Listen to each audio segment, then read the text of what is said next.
Hello everyone, han makda ai Hira Chandra Thokpam mayam purmakpu aigi channel sega amuka hanna taramno oksari. Ngasi se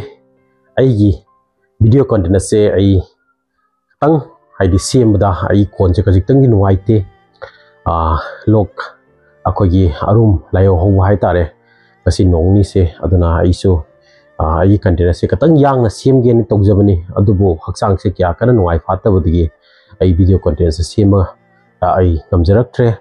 adudana ngasidi mayamgi ai message so aina upangje mayamgi demand yamasina ai se haksang nuaitana ai khonji so ko ifa phajal le adai ai kok si sum khara chikpa hai batare ai di lok ai arum se katang phaba wale adubu mayamgi demand na sum hen ba hai batare ai monda adudana ai ngasi ai video se ai content se ai semjabani aduna khajitang haina karimba haiba khotpa khajitang soiba taraga so mayam ngakpi gani haidana ai khanjai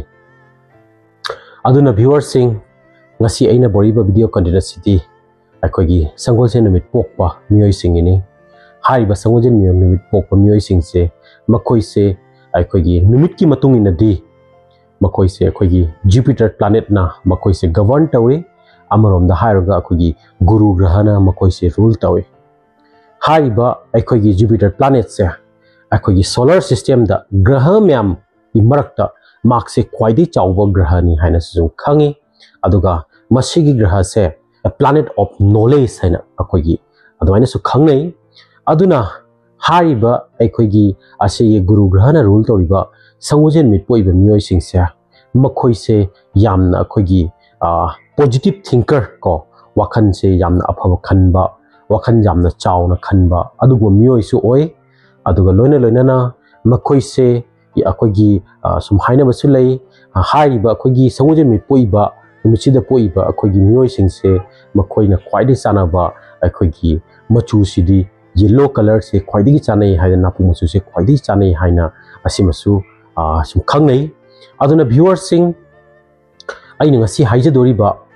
ai content se haijadoriba se haiba sangojen mitpokpa mioi singi ai makhoigi nature amasung personality ai point taramuk ai haijarakani amasung advice ama ani khak pirakani aroibada tips masam ga ai pirakani adha viewers sing matam se kya kan laudabida ai gi video content se ai haujana tawage haina mayam mafamda ai haijari aduna viewers sing ahanba point haiba sangojen da poi sangojen pokpa mioi singse makhoigi desire se adugi matik fajai makhogi desire sidi makhogi personal growth haiba tare jamna hairu matamda isam samna hai matamda makhoi se mingonda aranba tawba pamdaba asengba ngangba pamba asengba lambi da chatpa pamba aranba lambi da khong thangba pamdaba amasung achumbagi damakta lepa pamba adugma mioi su oigalle aduna makhoi mathamoi se yamna fai aduna makhoi mathamoi se phabnina makhoi mathamoi da walot leite makhoi da reiba wahi puna mamon da lei wai singdo chum na ngangba ko aidi mion da mamon da wa lot pa haitaba aduguma mioi su oigalli makhoi se achumba ngangba mioi sing oibanina aduna matam puna makta makhoina mioi be singda suggestion pi matamda apha phawa suggestion je matam puna makta pi aduna makhoina suggestion je apha suggestion pi matamda kana gumba taningba mi magi wahi da loksaningba mina aphamarom da lawi kana gumba maungonda magi wahi do lawningdaba thaw sitaba kya dodi mana kya kana su thausa daba adugo mi su oigalle aduna makhoi se maru oina aidi mi amana makhoi de hekta wa tamsillaga makhoi se lawgan mi su oide matam pura makta aseng mana karino aran mana karino haido madu phajana khangdo matungda makhoi decision lawba adugumba misu igalli ani suba pointa makhoi se mafam kya chatpa matamda makhoi gi gyan se matambar makta masada thamma chai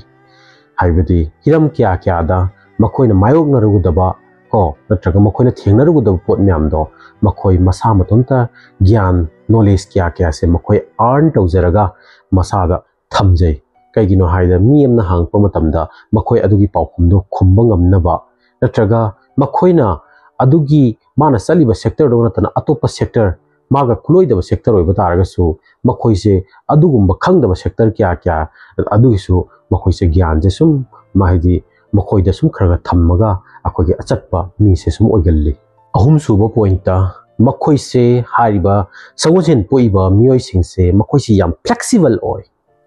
makoise akogi isingumani haiba taiko haibadi ising haibasidi any patra any vessel da loine adjust to wangamani ko aduna makoise isingumani haina su khangi masigi maramdi kaino hamatumda makoise mafam amada anywhere da satpa matamda natraga at any position da su makoi adu adapt to wangamba aduga loina na satpa ngamba adugma mioi su oigalle mari suba point ta hariba sangonjen pokpa mioi singse makoise yamna innocent oi amasung yamna sensitive oiba mioi su oigalle aduga angang oiringai da makoise aina sumu jabada aigi experience ta makoise khara ningai phataba amasung ningai kanba angang su sum oigalle aduna makoigi ningai kanba amasung asigi example hayo taragadi ai masa am khotang ai pijarakki asi mayang wa sana bra natraga sana da bra haibadu su comment sum haibirau aigi experience aina phangjabani haibadi makoina angang orida icham chamna koi chabada hairasiko chabada makoise kari haibu tare imung doga khogi samthong ma khangde kangsoi ma khangde natraga iromom tawuse mase kya kanna khogi chaningba angang adumba oigande khogi chabda khar lauthi bagumba ko icham chamna hairoga khogi haidi makhogi hingjang doga khogi machu ga thaktadi yainga thaktadi khoi thau ga haptadi adugumba chaningandaba angang sum aina u phangje masi pose mayamna kajitang sigi experience song taraga desi chummi natraga lali haibase asi chana de haibase mayam su comment thambira mo haidana aina sigi matang sum panjaning manga suba point ta hariba akhogi sangojel da poiba mioi singse makoi se royal nature se mokoi hing pamjaba mi oigille ko aduga makoi se makoi life se jamne attractive lifestyle chu makoi aduma hingba pamba mi su oi aduga haiba sangojen pokpa mioi singse makoi attractive su attractive oi ko mi ne hek yengba matamda sum attractive oi ba mi su sum oi aduna kari haiba tare makoi se mi ne su sum yaba mi oi haidi nokpa ko nokpa pamjaba sum adugumba mayang wai sunaba harauba pamjaba adugum mi oi sum oigalle haibidi magi friends amasung magi colleague magi maru pang amasung magi colleague ki marakta makoi se yamna khogi khoi mani gumani haiba tare ko makoi hek yawa taraga di mine hek nuai jaba gumba makoi se wangang makot pa se yamna nuai jaba mine tabsu yamna nuai jaba adugum mi oi su oigalle aduna matang da hariba khogi sangojen da poiba mi oi singse makoi se kariyumba makoi maru pang myam maraga yaudam matamda ko makoi maru pang singdana haidi solaga to uba haido as ngasi mak leiramba taragadi kya nuai doino haiba akogi mak sing asi akogi asi party se natraga akoi mayam pulise yawamba taragadi ko ngasi adugmuti akoi se amena hena nuai gadum ngasi nuai se hena nuai gadum ni makti akoi mayam maru mayam marakta madi mani gumani sana gumani ka haiba do aduguma sum haiba khotpa asi musa ina kya ujaw sum phangjai sangojen pokpa mioi singjega number 3 suba point ta akogi sangojen mit pokpa mioi singse makoi se yamna afave advisor ni haina su khangnai amasung afaba mentor ni haina su khangnai ko afaba guru ni su khangnai aduna sangojen pokpa mioi singsiga aina advice am khakai si marak sige na piramge nakoina kariumba nakoigi punsida nakoina mai pake natraga nakoina success hoye haiba taragadi nakoina kariumba nakoigi punsida benefit fange haiba taragadi nakoi mioi singda afaba advice pibiu achumba advice pibiu aranba advice pibigano haidana masigi aina number 3 suba point ta aina sigi waise nakoi myang famda aina thamjani number 3 suba point ta haiba mioi sing sangojen pokpa mioi singse makoi se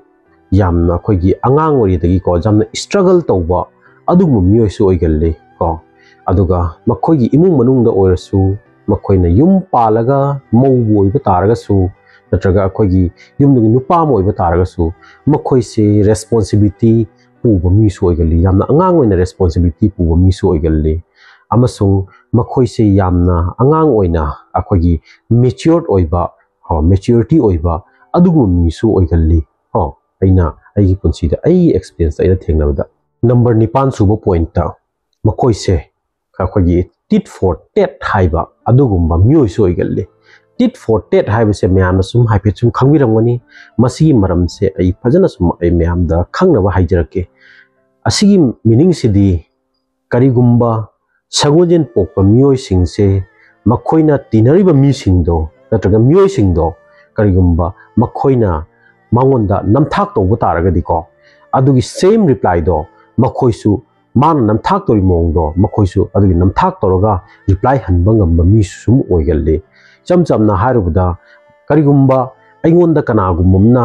aina di masi yam luna khanjaba masi yam luna akogi tinasu tinaba adu mana aingonda aranba kya mana aingonda aranba tawraba natraga aingonda namthak torpa taragadi mangonda aina su ko mangna tawiba mongdo chap mana na ko ai tawba ngamba adu myoisi sum oigalle hariba sangojinda poiba myoisingse aduna adugi poto hek lakpu matamda kari haiba tare ngasai mari se phana sangna leiramba mari oisanu phana lun tinar ko oisanu adugi mari do tatpada ko khoi kai base ku yaude kaigino haida akoigi atopa mina makoigi attitude to makoin toribe attitude to adugi same attitude to masu hariba sangojin poko myoisingse makoi sum adugi reply da piba ngamba mi su sum oigal number 8 suba point ta hariba sangojin poko myoisingse makoi se passionate lover haina su khangi ko haibadi makoi kano se akogi yam thina kano oiba haiba tare makoi partners ta makoi se yam loyal oiba haiba tare ko masigi isam chamna mayam khangna bai haijaraki ko karigumba nupa oigera natraga nupi oigera hamda nupa da chang magi nupa sina yam thina wara matam se ko magi nupa se sidore haiba matam ताना लेरे HYBE मतम को पैसाना याम वारे HYBE मतम को अदुगी मतम बोक्ता को हजिगी मागी नुपी ओबसना मागी मपुर ओबसे को थादोक्तबा मागा अरोइबा तांकक पोक्ता लेप गंबा अदुगुम मियोइसे सुम ओइगल्ले अदुना हाइब चमानाना मागी नुपी दना अवामना तामतमदा नत्रगा माई नुपी द इमुंगुंगी अवाना तामतमदा हाइब नुपासना मागी नुपी दो इदमक्ता हाइदी लेपगा लेबा आई अमा लei nang kari wari no haiba poto madugumba miyoi su yam oigalle makoi se hajiki hariba sangonyen pokpa miyoi singse ado sangonyen pokpa miyoi singse makoi se matam puna makta kari haitare makoi gi asaw se makoi phada bangam mi su oigalle ko kanaum phada bangam da mi myam lei ko ato ato mi te pokpa aduga makoi di ko asaw phada bangam mi oigalle aduna makoi gi akoi yumban gi punsi haiba tare aina ujawada ai experience ta makoi gi yumban punsi se ko makoi se inthin nuai na phajana sum leimina se aina anamana aina sum umo phangje kai no haida makoi gi asaw se phadaraga nungsi chanana leimina se ase haiba sangonyen pokpa mioi sing se aina kya kya ai experience ta u phangje hena asimasu ai panjanini number 10 suba point ta aroiba point ta haiba mioi sangonyen pokpa mioi sing se yamna optimistic person oiko haiba optimistic person hai se makoi se yamna positive khanba adugma mi so oigalle amasung masana masabu thajaba mi so oigalle aduga makoi gi life the any kind of the challenge lakpa matamda madugi challenge to makoi thengnaba ngamba adugma mi so oigalle amasung makoi se yamna confident leiba mi so oigalle haina aroiba point ta ina thamni hojik asilor ga matungda hajik aina advice masa ani khak aina pijarak ko ahan ba advice ta sangonyen pokpa mioi singi nakhoina karigumba nakhoigi punsida tungda karimba yaifa mangol natraga yaifa thaujal fange haiba targadi kana ba loge kana ba fange haiba targadi nakhoina khoigi ko leikai de khangde nakhoina khoin leim phamduga ko lairaba chakni phiniba mioi singduga nakhoina ngamjaba nong phadok tasu chak khajitang oisu pijabiu paisa khajitang oisu makoida mateng pangbiu leitaba makoida seningai leitaba phido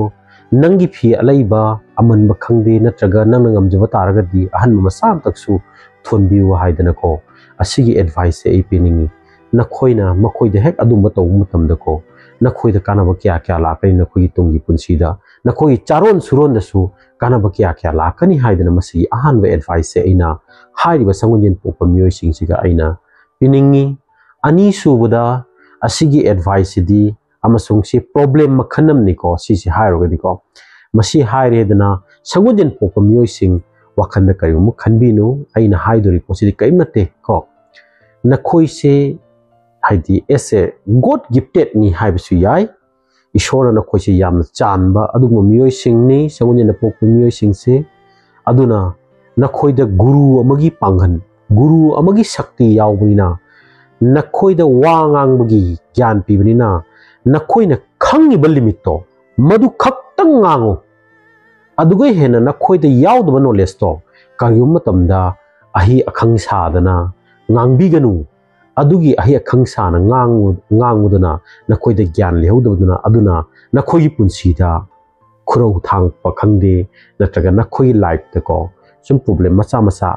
kya sum khar create taro kani haidana masi ani suwa advice ta aina sangunjen popa miyoi singsiga aina pining aroi bada tips macha mutang ai pijaramge tips se aina piba tips singse yamna laiba tips natni ko ahan bada tips se aina pi dori tips sida kogi kana gumba aidi crystal gi matang da khangde ko bracelet kumba kai masining mataragadi citrine haiba adumba crystal do ko adu yam thina phabani haibadi maru oina sangunjen popa miyoi singsi ko citrine se khwaidagi chanai citrine se na mana tawriba thabak se kai kino hai madamda aikogi positive energy se ko positive energy se wakhan lon khangde ko ase mana positive porok ba hai batare amasung makoi se aikogi hakchang da koi immunity ko aikogi boost hon ba ko adoidi aikogi digestive ki matang da su hakchang da ko aikogi physically matang da su mana jam thina support to wiba adugumba akogi crystal ni haziki haiba citrine se baru oina aina haziki akogi sangunjen mi to poiba miyoi singse masiga asigi kano sem crystal sem ai suggest tawningi aduna viewers sing haining badi kya ataisi leiri adubu haksang nadi kya kana nungai phatamnina aduna kasi di matang asida ai topic ase lotion ba tawjarage ado mayam famda aigi content solution rimangda mayam famda aina amuka hanna nisingadawa haibu kanagumba aigi channel se nong lakpi ba taragadi aigi channel se like tawbiramu amasung subscribe tawbiramu amasung bell icon nambi ba kawbirangonu haidana mayam famda amuka hanna nisingjaramge adu yari makhaidi aigi video se mayam share tawbiu mayam nasu asigi aina haijariba khara mayam de advice bijariba se mayam nasu yohonbina ba tawbiu adu haiba aigi keno se yari makai share tawbiu haina aro bisu haijanengi aduna ngasigidi matang asida ai loisana ba tawjarage haidana mayam mafam punamakta aina kurumjari thank you